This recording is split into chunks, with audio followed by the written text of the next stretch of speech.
우리 민족사의 거대한 소용돌이인 한국전쟁은 단순한 충돌을 넘어 세계사의 흐름을 근본적으로 바꾼 결정적 사건이었습니다. 오늘 우리는 그 치열했던 3년의 기록을 9단계의 정밀한 학술적 시각으로 분석하고자 합니다. 역사적 진실의 첫 페이지를 함께 열어보겠습니다. 과연 이 전쟁이 우리에게 남긴 진정한 의미는 무엇일까요? 안녕하십니까. 한반도의 운명을 결정지은 71번째 대사건 한국전쟁의 현장에 오신 것을 환영합니다.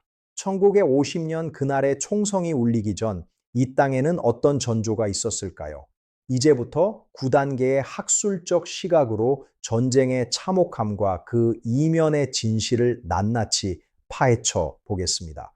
시청자 여러분을 생생한 역사의 현장으로 안내하겠습니다. 지금 바로 시작합니다. 역사의 소용돌이 속으로 함께 들어가 보시죠. 제2차 세계대전이 종식된 후 한반도는 북위 38도선을 경계로 미소 양대 진영의 냉전적 이해관계가 충돌하는 격전지가 되었습니다.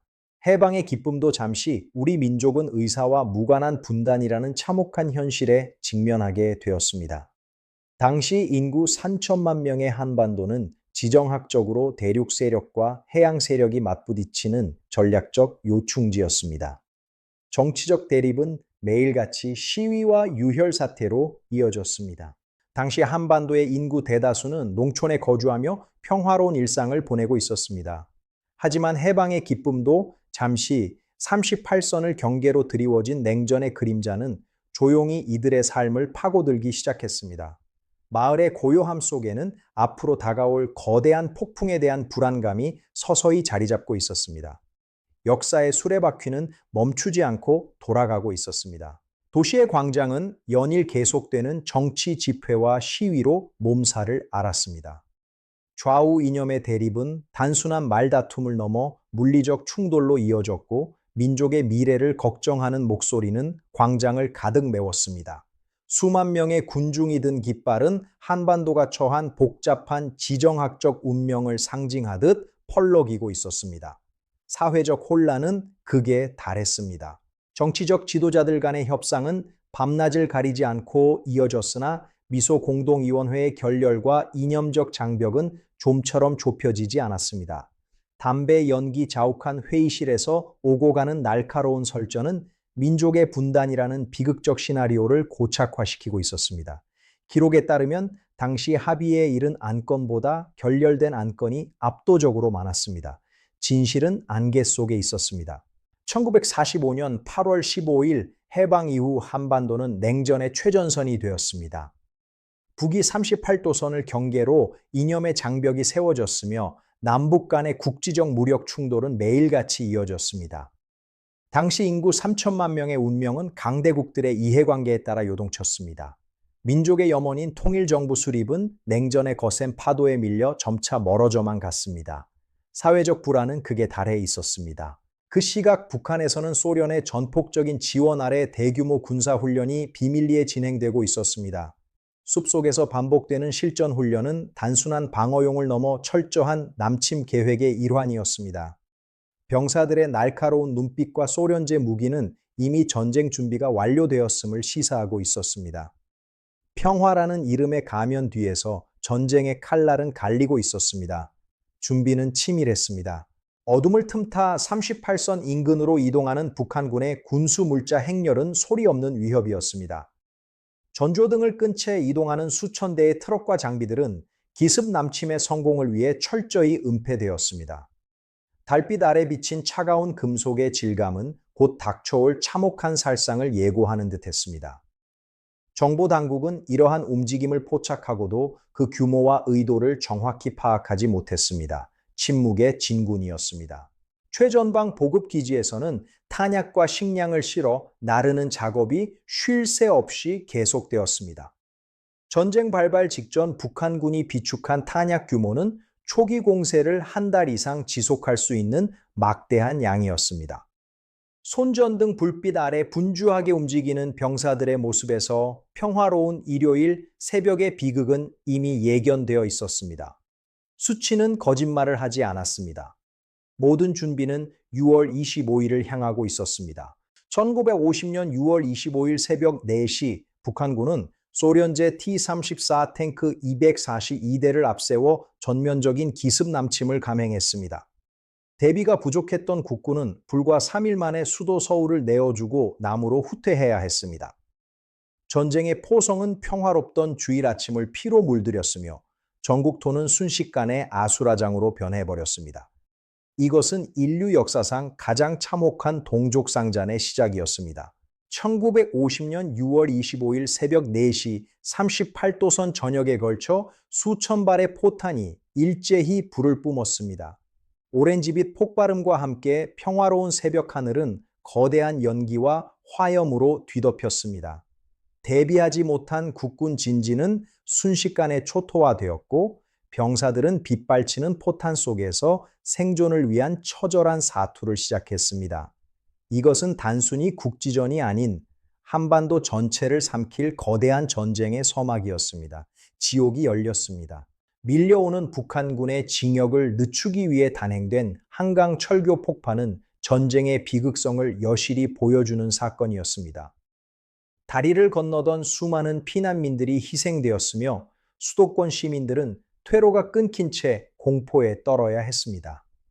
보찜을 지고 정처 없이 남쪽으로 향하는 피난민들의 행렬은 끝이 보이지 않았습니다. 당시의 혼란과 공포는 살아남은 이들에게 지울 수 없는 상처가 되었습니다. 개전 3일 만에 수도 서울은 참혹한 폐허로 변했습니다. 폭격으로 파괴된 건물들 사이로 피어오르는 검은 연기는 도시의 절망을 상징했습니다. 무너진 잔해 속에서 가족을 잃고 울부짖는 아이의 모습은 전쟁의 비인간성을 여실히 보여주는 가슴 아픈 기록이었습니다. 당시 서울 시민 150만 명 중 절반 이상이 피난길에 오르지 못한 채 적치해서 고통스러운 나날을 보내야 했습니다. 비극의 시작이었습니다. 후방의 임시 야전 병원에는 밀려드는 부상병들로 발 디딜 틈이 없었습니다. 마취제도 부족한 열악한 환경 속에서 간호사들과 의사들은 한 명의 생명이라도 더 살리기 위해 고군분투했습니다. 전등 하나에 의지해 밤샘 수술을 이어가는 이들의 헌신은 전쟁터 속에서도 꺼지지 않는 인류애의 등불이었습니다. 하지만 밀려드는 전사자 통계는 당시의 참혹함을 대변하듯 매일같이 늘어만 갔습니다. 생사의 갈림길이었습니다. 낙동강 방어선에서의 사투는 우리 민족의 마지막 보루였으며 다부동 전투에서는 수천 명의 장병들이 전선을 사수했습니다. 쏟아지는 포탄과 빗발치는 총탄 속에서 국군과 유엔군은 한치의 땅도 물러서지 않고 적의 공세를 막아냈습니다. 이곳이 무너지면 대한민국은 지도에서 사라질 것이라는 절박함이 병사들의 가슴 속에 불타고 있었습니다. 8월의 뜨거운 태양 아래 낙동강은 붉게 물들었습니다. 낙동강 최후 방어선을 사수하기 위한 유엔군의 포격 지원은 밤낮을 가리지 않았습니다. 어둠을 뚫고 뿜어져 나오는 포신들의 섬광은 자유를 지키겠다는 강력한 의지의 표현이었습니다. 8월의 뜨거운 지열과 포탄의 열기가 뒤섞인 전장에서는 매 시간 수천 발의 화력이 집중되었습니다. 수치상으로 당시 투입된 포탄의 양은 제2차 세계대전 초기 전황을 압도하는 수준이었습니다. 방어선은 불타오르고 있었습니다. 사투의 연속이었습니다. 워커 장군과 지휘부는 촛불 켜진 야전 텐트 안에서 한반도의 지도를 펼쳐놓고 최후의 방역을 설계했습니다. 사수하느냐 아니면 죽느냐는 결연한 의지 속에 세워진 낙동강 방어 전략은 훗날 인천 상륙 작전의 밑거름이 되었습니다. 지휘관들의 깊은 고뇌와 날카로운 분석은 수세에 몰린 전황을 반전시킬 수 있는 유일한 희망이었습니다. 기록에 따르면 당시 지휘부의 평균 수면 시간은 3시간도 차에 되지 않았습니다. 긴박한 결단이었습니다. 격렬한 전투 끝에 잠시 얻은 휴식 시간에도 병사들은 총을 손에서 놓지 못했습니다. 진흙 범벅이 된 유니폼과 초점 잃은 눈빛은 그들이 겪어낸 지옥 같은 시간을 묵묵히 증언하고 있었습니다. 하지만 그들의 가슴 속에는 사랑하는 가족과 조국을 지켜야 한다는 일념 하나로 버티는 강인한 투혼이 살아 숨쉬고 있었습니다. 당시 참전 용사들의 평균 연령은 20대 초반에 불과했습니다. 청춘은 전장에서 저물고 있었습니다. 눈물겨운 인내였습니다. 9월 15일 전세를 일거에 역전시킨 인천 상륙작전에는 261척의 함정과 7만 5천 명의 병력이 투입되었습니다. 메가더 장군의 지휘 아래 감행된 이 작전은 적의 병참선을 차단하고 서울 수복에 결정적인 기틀을 마련했습니다. 불가능을 가능케 한 이 상륙작전으로 전세는 단숨에 역전되었으며 국군과 유엔군은 승기를 잡고 북으로의 진격을 시작했습니다. 서해안의 조류를 이겨낸 기적이었습니다. 9월 15일 사다리를 타고 인천의 해벽을 기어오르는 해병대원들의 모습은 승리를 향한 불굴의 전진이었습니다. 적의 총탄이 빗발치는 극한의 상황 속에서도 그들은 한치의 주저함 없이 적진으로 뛰어들었습니다. 역사적인 인천 상륙 작전의 성공은 곧 서울 수복의 신호탄이었으며 한반도 전체의 전세를 완전히 뒤바꾼 기적 같은 순간이었습니다. 상륙에 성공한 병사들의 외침이 인천 앞바다에 울려 퍼졌습니다. 용기의 기록이었습니다. 승전보가 들려왔습니다. 거대한 군함들이 뿜어내는 일제 사격은 인천 해안가의 적 방어 시설을 단숨에 무력화시켰습니다. 하늘을 찌를 듯 솟아오르는 거대한 연기 기둥과 굉음은 상륙작전의 압도적인 규모를 보여주었습니다. 261척의 함정이 쏟아부은 화력은 상륙부대의 앞길을 열어주는 든든한 보호막이 되었습니다. 해상의 정밀한 타격과 지상의 용맹한 돌격이 어우러진 세계사적 승리였습니다. 바다는 진동하고 있었습니다. 압도적인 위용이었습니다. 9월 28일 다시 자유를 찾은 서울 거리에는 시민들의 감격스러운 환호성이 가득 찼습니다.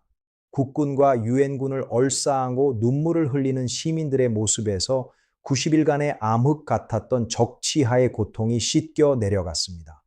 거리마다 개양된 태극기는 민족의 자존심과 승리의 기쁨을 상징하며 힘차게 펄럭였습니다. 당시 중앙청에 다시 태극기가 올라가는 순간을 목격한 시민들은 만세를 외치며 승리를 축하했습니다. 환희의 물결이었습니다. 자유의 재회였습니다. 중공군의 개입으로 전쟁은 다시 혹한의 고전으로 이어졌고 장진호의 영하 40도 추위는 병사들에게 총칼보다 무서운 적이 되었습니다. 인해 전술을 앞선 적의 포위망을 뚫고 철수하는 과정에서 수많은 동상 환자와 전사자가 발생했습니다. 흥남 철수 작전에서는 10만 명의 피난민이 기적적으로 탈출에 성공하며 자유를 향한 숭고한 항해를 이어갔습니다. 눈보라 속의 후퇴는 생존을 위한 처절한 몸부림이었습니다. 하지만 북진의 기쁨도 잠시, 어두운 밤을 틈타 개입한 중공군의 거대한 인해 전술은 전장을 다시 공포로 몰아넣었습니다. 눈 덮인 산등성이를 따라 끝없이 이어지는 중공군의 실루엣은 그 수조차 가늠하기 힘든 압도적인 위협이었습니다. 꽹과리와 나팔 소리를 앞선 그들의 공격 방식은 유엔군에게 심리적 압박과 함께 새로운 형태의 전쟁을 예고했습니다. 30만 명의 대군이 남하하면서 전선은 다시 요동치기 시작했습니다. 불길한 예감이 현실이 되었습니다. 거대한 파도가 밀려왔습니다.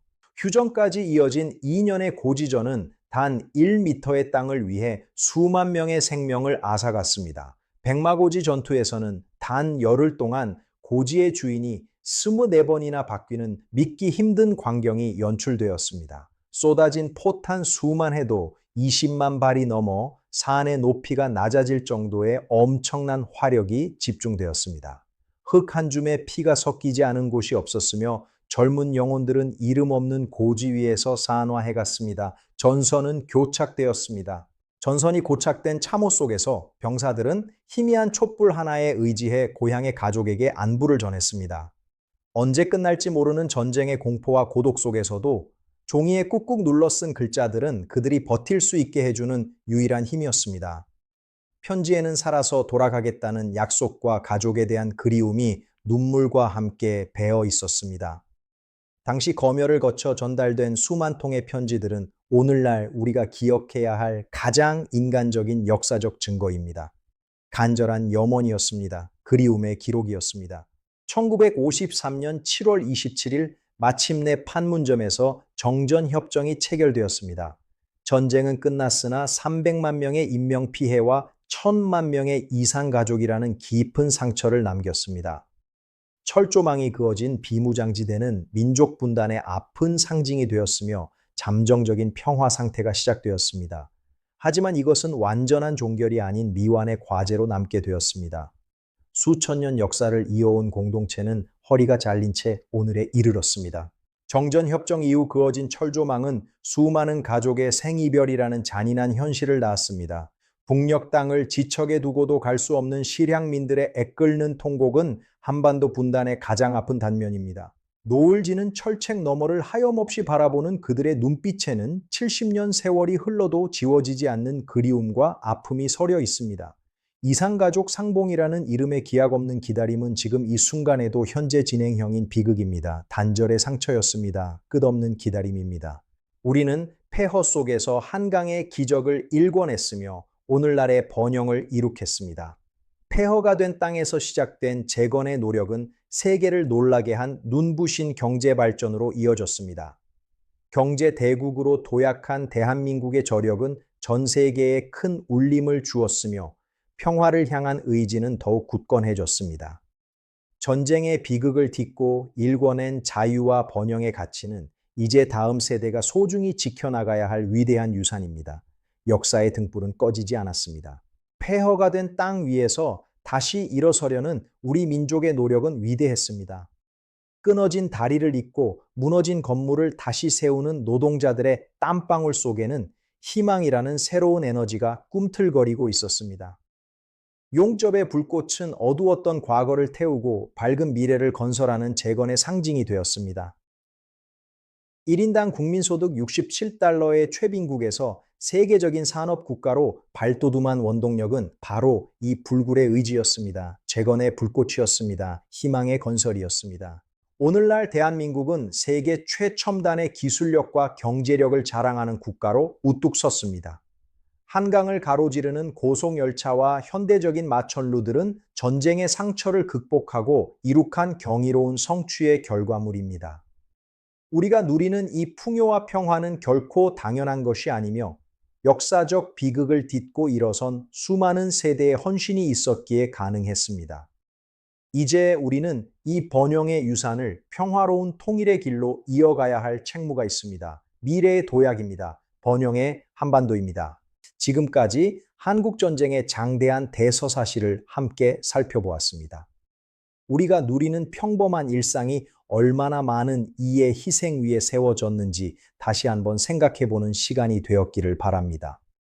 역사는 과거와 현재의 끊임없는 대화라는 말처럼 오늘의 기록이 여러분의 가슴 속에 깊이 남기를 기원합니다. 그럼 다음 시간에도 더 의미 있는 주제로 찾아뵙겠습니다. 시청해 주셔서 진심으로 감사합니다. 구독과 좋아요를 눌러주세요. 감사합니다.